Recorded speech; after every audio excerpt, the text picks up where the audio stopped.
Estamos pronto a comenzar las clases y acabo de escuchar a Gaby de nuestra academia cantar la canción Bendecido. Un fuerte aplauso a Gaby. Yo no sé si vino hoy, pero acabo de escucharle y dije, wow, estamos cerca ya de las clases, así que voy a tener que prepararme para escuchar a Gaby un buen rato este año escolar. Me gustaría comenzar este episodio, ¿verdad? Esta serie de predicaciones de Bendecido, leyendo la porción bíblica, la que estamos utilizando, ¿no? para esta serie de predicaciones. Y la misma la encontramos en Mateo 5, del 1 al 12. Y me gustaría, ¿verdad?, que nos pusiéramos de pie y en ese proceso de ponernos de pie, a todos los niños que están aquí, pueden pasar con Teo Kids, están allá a mi mano izquierda, mano derecha de ustedes. Pueden pasar allá a su área. Aquellos que no tengan su Biblia o aplicación del teléfono, vamos a estar proyectándola en las pantallas y pueden, ¿verdad?, mantenerse conmigo leyendo esta porción bíblica. Y dice de la siguiente manera: cierto día, al ver que las multitudes se reunían, Jesús subió a la ladera de la montaña y se sentó. Sus discípulos se juntaron a su alrededor y él comenzó a enseñarles. Dios bendice a los que son pobres en espíritu y se dan cuenta de la necesidad que tienen de él, porque el reino de los cielos les pertenece. Dios bendice a los que lloran, porque serán consolados. Dios bendice a los que son humildes, porque heredarán toda la tierra. Dios bendice a los que tienen hambre y sed de justicia, porque serán saciados. Dios bendice a los compasivos, porque serán tratados con compasión. Dios bendice a los que tienen corazón puro, porque ellos verán a Dios. Dios bendice a los que procuran la paz, porque serán llamados hijos de Dios. Dios bendice a los que son perseguidos por hacer lo correcto, porque el reino del cielo les pertenece. Dios los bendice a ustedes cuando la gente les hace burla y los persigue y miente acerca de ustedes y dice toda clase de cosas malas en contra, porque son mis seguidores. Alégrense. Estén contentos porque les espera una gran recompensa en el cielo. Y recuerden que a los antiguos profetas los persiguieron de la misma manera. En este episodio nos vamos a concentrar en 4 versículos, y son los del 5 al 8, que dice: Dios bendice a los que son humildes, Dios bendice a los que tienen hambre y sed de justicia, Dios bendice a los compasivos, Dios bendice a los que tienen corazón puro. Vamos a orar. Padre, tuya es toda la gloria, Rey de Reyes, a ti te adoramos. Y lo hicimos hace unos minutos atrás, Señor, que pusimos, ¿verdad?, nuestras manos arriba y dimos toda gloria a ti, Señor. Espíritu Santo, toma control y abre nuestros corazones para poder recibir tu palabra. Entendemos que sin ti no somos nada y damos gracias por tu gracia y por tu verdad. Amén. Pueden sentarse. Y les confieso que siempre a la hora de traer el mensaje, de servir desde aquí a ustedes, me siento como una liguilla que está haciendo poco a poco, ¿verdad? Poco a poco siendo estirada, hasta que suceden dos cosas: o se rompe o ¡pum!, sale volando y se vuelve loca, ¿verdad?, por ahí. Y la razón de esto es porque sé que a la hora de sentarme a preparar el mensaje, estaré siendo confrontado, y créanme que la tensión más fuerte es tener que hablarles de un tema que aún no domino o que aún no siento que vivo de esa manera. Se me hace bien complicado. Se me hace difícil hablarte de ese lugar porque aún no me encuentro ahí. Pero sirvo, ¿verdad?, confiado que desde el lugar en donde me encuentro, ¿verdad?, siento que he sido guiado por el Espíritu Santo y siento, ¿verdad?, que en mí acepto mi pobreza espiritual y acepto que necesito de Él día a día.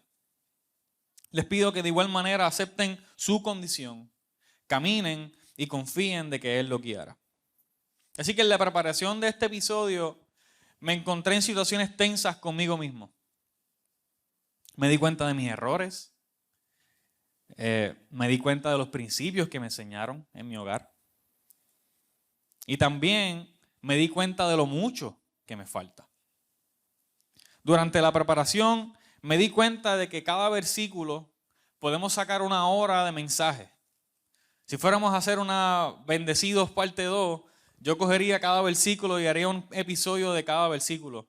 Porque créanme que hay tanto material por cubrir y tantas cosas que podemos hablar de cada versículo y tanto que podemos aprender de cada versículo, que esta mañana mi reto es un mensaje de 40 horas, hacértelo en 30 minutos. Es la realidad. El Sermón del Monte es tan rico en enseñanza que los invito a que no se queden con lo que Jonathan trajo la semana pasada, no se queden con lo que le estoy trayendo esta semana, no se queden con lo que Samito, nuestro pastor, va a estar hablando la semana próxima, sino que en sus casas creen grupos pequeños con su familia y puedan aprender y estudiar el Sermón del Monte. Que puedan vivir convencidos del Sermón del Monte y que puedan hacer práctica de lo que Jesús pide en el Sermón del Monte. Que no solo quedemos contentos con el solo hecho de admirarlas desde lejos. Vemos esas bendiciones, esas bienaventuranzas y desde lejos las vemos y decimos, wow, qué hermosa. Que podamos hacerlo práctica en nuestra vida. El Sermón del Monte es conocido como la Carta Magna, es conocido como la Constitución del Reino y se llama así porque en él encontramos las reglas de cómo se vive en el reino de los cielos. Por esto es bien importante que vivamos de acuerdo a ella y que conozcamos con atención y detalle estas reglas, ya que fue el primer mensaje y uno de los más importantes de Jesús. ¿Y por qué es uno de los más importantes de Jesús? El Sermón del Monte retrata el arrepentimiento, el cambio total de actitud y la justicia que pertenecen en el reino. Es decir, describe cómo se ve la vida y la comunidad cuando se encuentran bajo el reino de los cielos. ¿Y cómo se ven? Diferentes. Jesús hizo hincapié en que sus verdaderos seguidores, los ciudadanos del reino de Dios, deberían ser completamente diferentes de los demás. A través de todo el sermón se elabora este tema. El carácter de ellos debía ser completamente distinto de aquel que el mundo admiraba. Debían brillar como luces en tinieblas. Su justicia debía exceder la de los escribas y fariseos, tanto en conducta ética como en devoción religiosa. Y número 4, su amor debía ser mayor y su ambición más noble que la de sus vecinos. Tiene un mensaje central. Así es como se vive en el reino de los cielos. El reto que tenemos como iglesia es que mi vida, es que tu vida pueda vivir cerca de estos ideales y principios. Y de esa manera poder vernos como una iglesia similar a la que Jesús soñó. Esta lista de cualidades que se presenta en el Sermón del Monte, ¿verdad? Que menciona a Jesús como las bienaventuranzas, las bendiciones en algunas versiones, no describe 8 tipos de personas distintas, sino a todos los ciudadanos del reino. Las bienaventuranzas exponen el carácter equilibrado del pueblo cristiano. No existen 8 grupos separados y distintos de discípulos, algunos de los cuales, algunos son humildes, otros, ¿verdad?, son compasivos, otros padecen de persecución, otros están con hambre y sed de justicia. Por lo contrario, se trata de 8 cualidades del mismo grupo constituido por quienes son a la vez humildes, compasivos, pobres en espíritu, de corazón limpio, que lloran, que tienen hambre, que trabajan por la paz y que se los persigue. No pensemos que no, yo soy humilde a querer. No. Todos tenemos que tener estas 8 características. En los versículos 3 y 4, que los estudiamos, ¿verdad? O más bien se predicó la semana pasada, se habla del fundamento, ¿verdad? Jesús crea un fundamento antes de comenzar en unas características. Ese fundamento es que tenemos que ser pobres en espíritu, tenemos que llorar. ¿Por qué? Porque es necesario que entendamos que sin Él no somos nada Y tenemos que estar con sentido de que somos pecadores y nos tiene que doler nuestro pecado. Y luego que crea ese fundamento y dice, sé pobre en espíritu, llora porque vas a ser consolado, hace un próximo paso para todos nosotros y dice, los humildes, ¿verdad? Dice, aquellos son bendecidos los humildes, porque heredarán toda la tierra. En el vocabulario, ¿verdad?, del lenguaje griego antiguo, la persona humilde no era pasiva o manejada fácilmente, no es lo que significa eso. La idea principal detrás de la palabra humilde es fuerza bajo control. Como un semental fuerte que estaba entrenado para hacer su trabajo en vez de correrle a la naturaleza. La humildad es la actitud virtuosa que se debe observar ante Dios, ante su superioridad y perfección, y en plena conciencia de que Él es quien ha concedido la gracia de nuestra existencia. La humildad implica reconocer la propia pequeñez ante el misterio de la vida, aceptar la igual dignidad de todos los seres humanos y someterse a la voluntad de Dios. Y esa voluntad de Dios es apreciada como buena, agradable y perfecta. Y en este sentido, somos humildes ante Dios porque nos sometemos a su voluntad y conforme a su palabra. A través de las primeras bienaventuranzas notamos que el hombre natural no encuentra felicidad, no encuentra sentido en estas bienaventuranzas. No encuentra ni tan siquiera sentido en ser pobre espiritualmente o llorar. No encuentra felicidad en eso. Sin embargo, el hombre espiritual, aquellos que son nuevas criaturas en Jesús, encuentran felicidad y encuentran justicia en el reino de los cielos. La humildad es esencial en nuestra relación con Dios. Si queremos caminar en la gracia de Dios, ese favor inmerecido, entonces debemos despojarnos de todo nuestro orgullo y ser humildes.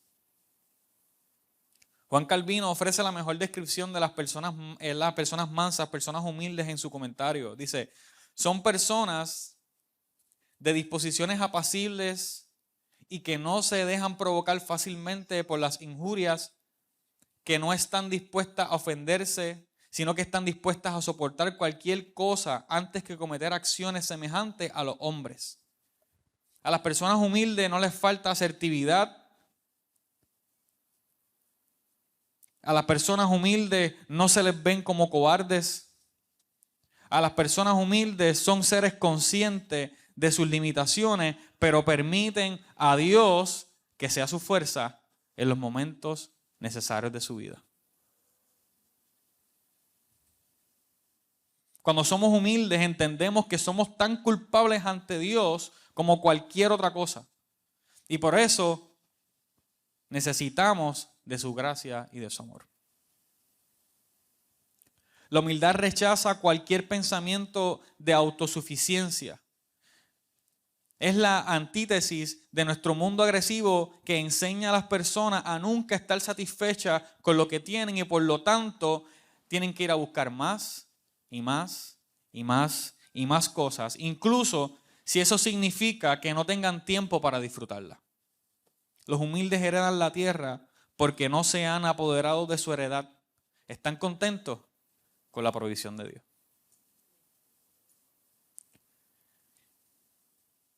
El deseo de aquel que tiene pobreza en espíritu, el deseo de aquel que ha llorado por su pecado, el deseo de aquel que es humilde, es la justicia. Y Jesús llega a ese punto y dice, bienaventurados, bendecidos son aquellos que tienen hambre y sed de justicia, porque serán saciados. El que tiene hambre y sed de justicia no tiene hambre y sed de que su partido político tal vez entre en el poder, sino que tiene hambre y sed de que se haga justicia en la tierra. No tiene hambre y sed de que sus propias opiniones estén al frente, o que su secta o denominación crezca en números o influencia, sino que desea que la justicia de Dios pase a primer plano. Eso es tener hambre y sed de justicia. Que la justicia de Dios entre y pase a primer plano aquí en la tierra. Qué difícil se nos hace eso. Rápido queremos, ¿verdad?, aguantar el sartén por el mango y nosotros hacer lo que tenemos que hacer y después pedir perdón. Se nos hace difícil, pero Jesús dice, aquellos que tienen hambre y sed de justicia serán saciados. Esto describe, ¿verdad?, un hambre profunda que no puede ser satisfecha con un bocado pequeño. Es un anhelo que perdura y nunca está completamente satisfecho de este lado de la eternidad, porque seremos completamente saciados cuando estemos con Él en el reino de los cielos. Es una pasión real, así como el hambre y la sed son reales. Es una pasión natural, así como el hambre y la sed son naturales. Es una pasión intensa, así como el hambre y la sed son intensas. Es una pasión dolorosa, así como tener hambre y padecer de sed puede ser doloroso. Es una pasión con una fuerza motriz, así como el hambre y la sed pueden manejar al hombre. ¿Verdad? Llamamos a esas personas hungry. Es que está hungry. Yo paso por eso. Es una pasión que da una señal de salud, así como el hambre y la sed nos muestran la salud de la persona. ¿Y cómo se expresa esta hambre y esta sed de justicia? En un hombre que desea tener una naturaleza de justicia, un hombre ser santificado por ese ser santo, un hombre que desea continuar en la justicia de Dios, un hombre que desea ver la justicia de Dios promovida en el mundo entero, porque dice que ellos serán saciados. Y Jesús prometió saciar al hambriento. Y me está interesante que luego que Jesús habla de aquellos que tienen hambre y sed de justicia, habla de aquellos compasivos, los misericordiosos, y creo que estos versículos del centro de las bienaventuranzas ¿verdad? del Sermón del Monte, Mateo 5, 6 y 7, Jesús está estableciendo su reino sobre un fundamento tanto de justicia como de misericordia. Puede decirse que son las dos caras de la moneda del reino, ¿verdad? O pueden compararse con los dos aspectos verticales y horizontal de la cruz. La justicia es un enfoque de Dios y la misericordia es un enfoque de los demás. En otras palabras, la justicia de Dios se fundamenta en su gracia y en su verdad. Como anteriormente mencioné, estas características no son 8 tipos de personas distintas las que, ¿verdad?, hablan en el sermón. O sea, no se habla de aquellos que tienen hambre y sed de justicia y luego se les habla a otro grupo de los misericordiosos. Jesús pide de nosotros que tengamos hambre y sed de justicia, verdad y gracia, porque también seamos gente de verdad y gracia. Eso es lo que Jesús nos está pidiendo. Ten hambre de mi justicia, de mi verdad y gracia, pero tú también sé una persona que tiene su verdad y su gracia, o más bien vive bajo mi verdad y bajo mi gracia. Y esto para mí es algo bien profundo, porque es como una tensión entre la gracia y la verdad que nos modeló Jesús y que pide que también nosotros hagamos. El problema es que tendemos a decir la verdad para los demás y la gracia nos la quedamos para nosotros. Como dicen por ahí, la verdad es como una pastilla que todo el mundo da, pero nadie se la traga.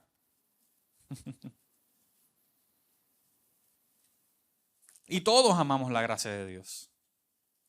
Oh, cuán hermosa es la gracia de Dios. Yo siendo pecador, Él me amó. Yo estando perdido, Él me encontró. Dejó a las 99 y me fue a buscar. Es hermosa la gracia de Dios.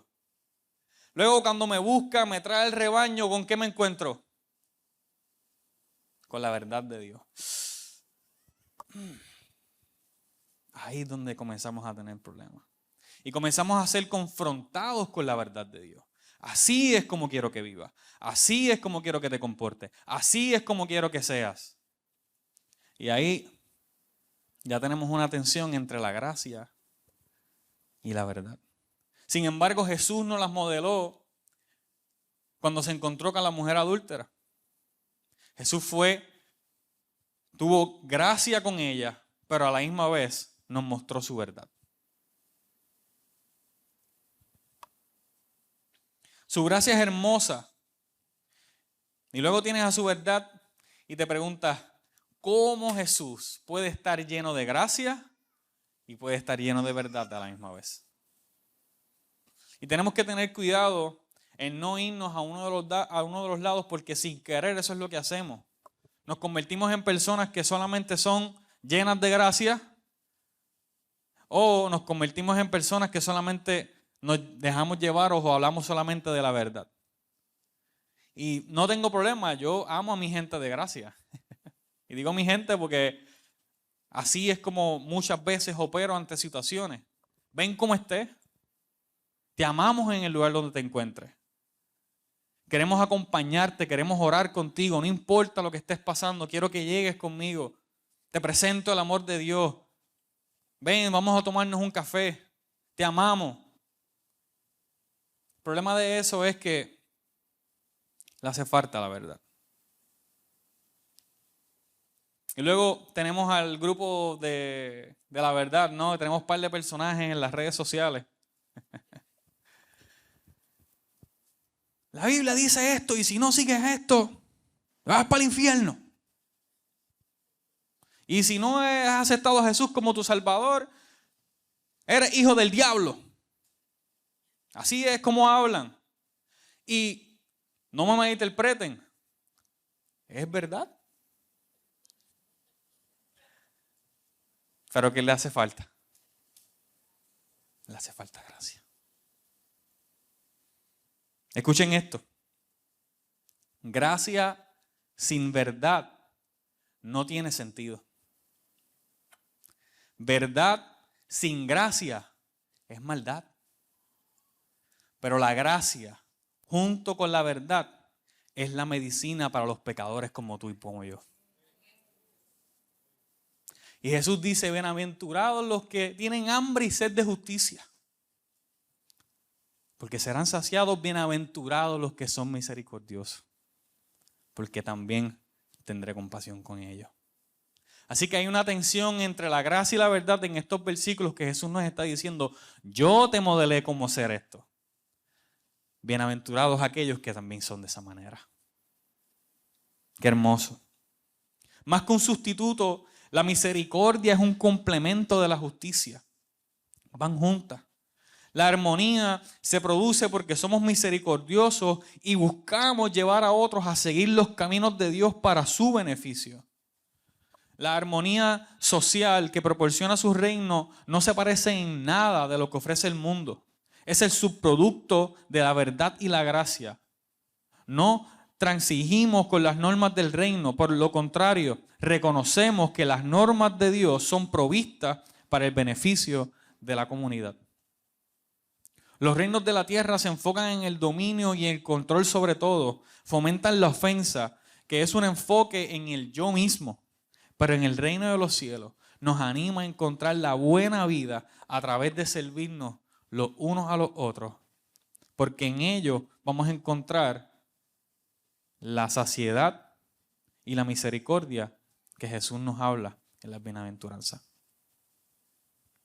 Aquellos que tienen hambre y sed de justicia encuentran misericordia y son bendecidos con la felicidad final como resultado.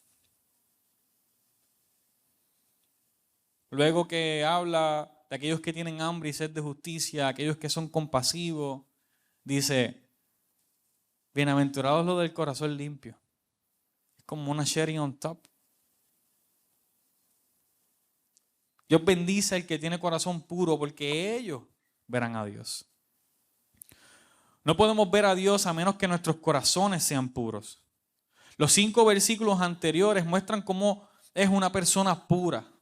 Es una persona pobre en espíritu, es una persona que llora, es una persona que es humilde, es una persona que tiene hambre y sed de justicia, que refleja el amor y la voluntad de Dios. Es una persona misericordiosa que muestra bondad. Cristo trataba con los espíritus de hombres con su naturaleza interna y espiritual. Él hizo esto más o menos en las bienaventuranzas. Y te golpea el centro del objetivo. Cuando él dice, bienaventurados los de limpio lenguaje, los de limpia acción. Mucho menos dice, bienaventurados los de limpias ceremonias o vestidos o en comida. Él dice, bienaventurados los de limpio corazón. Porque ellos verán a Dios. En esto, los de limpio corazón reciben la recompensa más maravillosa. Ellos gozarán de gran intimidad con Dios aún, más de lo que puedan imaginar. Los pecados contaminantes de la codicia, de la opresión, de la lujuria, del engaño, no tiene efecto en ella. Esa ceguera no tiene efectos en ellos porque tienen un corazón limpio y son más libres de esta contaminación. Las personas de limpio corazón pueden ver a Dios en la naturaleza, pueden ver a Dios en las escrituras, pueden ver a Dios en la familia de la iglesia y pueden ver a Dios en su carácter.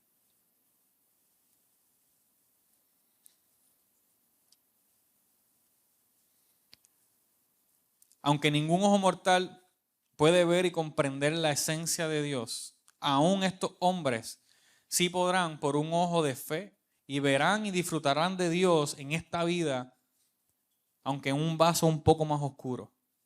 Y luego en la vida venidera lo podrán ver cara a cara. Estas personas de las que habla Jesús, ¿verdad?, los herederos del reino, se definen por la necesidad, por la realización y confesión del vacío. Reconocen su pobreza de espíritu. No son personas autorrealizadas, empoderadas personalmente. Jesús nos dijo que encontrar la vida real era cuestión de abandonar nuestras vidas fingidas, nuestras vidas centradas en nosotros mismos. Pero no todos los que se consideran cristianos piensan en esos términos. Estas personas del reino tienen hambre de Dios, tienen hambre de su justicia. Ellos, en otras palabras, tienen sed del cumplimiento de otro mundo, de otro reino. No son personas autosatisfechas, no son personas autojustificadas. Saben que falta algo, que este mundo no cumplirá.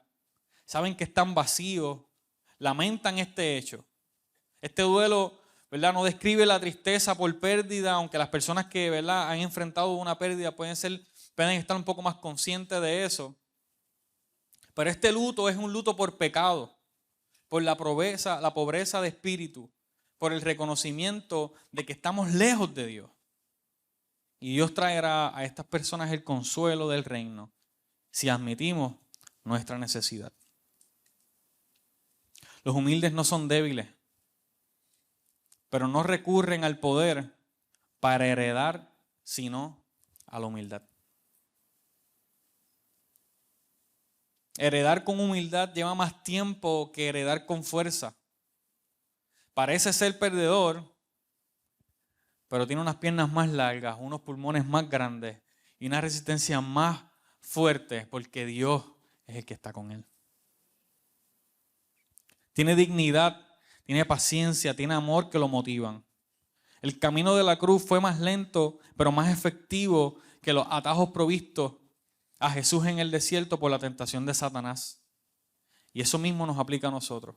Es mucho más fácil desviar nuestra mirada y desviar nuestra vida con las tentaciones que el mundo nos da, pero no son efectivas para darnos la felicidad que el reino de los cielos nos da a nosotros. Las 4 cualidades juntas constituyen las responsabilidades, las 4 bendiciones, los privilegios de ser ciudadanos del reino de Dios. Y eso significa disfrutar del reinado de Dios. Además que se reciben estas bendiciones tanto en este tiempo como en la eternidad. ¿Te imaginas cómo sería tu vida y la de la humanidad si se nos enseñara a obedecer y a vivir con estas sencillas líneas de versículos de la Biblia? ¿Te imaginas? ¿Imaginas el impacto que puede producir un ciudadano del reino de los cielos en este mundo, en medio de este mundo? Si se dejara llevar por estas líneas sencillas que Jesús nos presenta aquí. Y sí, esto va a crear una confrontación entre reinos, pero siempre la luz vence las tinieblas. Trabajemos en nuestro carácter como ciudadanos del reino de los cielos. Y antes de orar para despedirme, los quiero dejar con esto. Si no estamos atrayendo el mismo tipo de personas que Jesús atrajo, ¿estamos predicando el mismo evangelio que Jesús predicó? Si nuestra vida no está atrayendo al público que Jesús atrajo, ¿estamos predicando con nuestra vida el evangelio que Jesús predicó? Señor, trabaja en nuestro carácter, Padre. Ayúdanos a vivir con humildad y desear tu justicia llena de gracia, llena de verdad. Padre, que podamos ver eso sobre nuestras vidas y que también estemos llenos de gracia y llenos de verdad para compartirlas con otros, Señor. Espíritu Santo, dirígenos y ayúdanos a poder vivir de esta manera, Señor, siendo pobres en espíritu, llorar por nuestro pecado, sentirnos afligidos por eso, ser humildes, Señor, ante ti, tener esa hambre y sed de justicia, ser misericordiosos, Señor, tener un corazón limpio. Guíanos, Espíritu Santo, y ayúdanos a ser así. Confieso que me falta mucho por ser así, pero confío y camino obediente arrodillado ante Jesús, para un día poder verlo cara a cara y decir: Jesús, lo logré.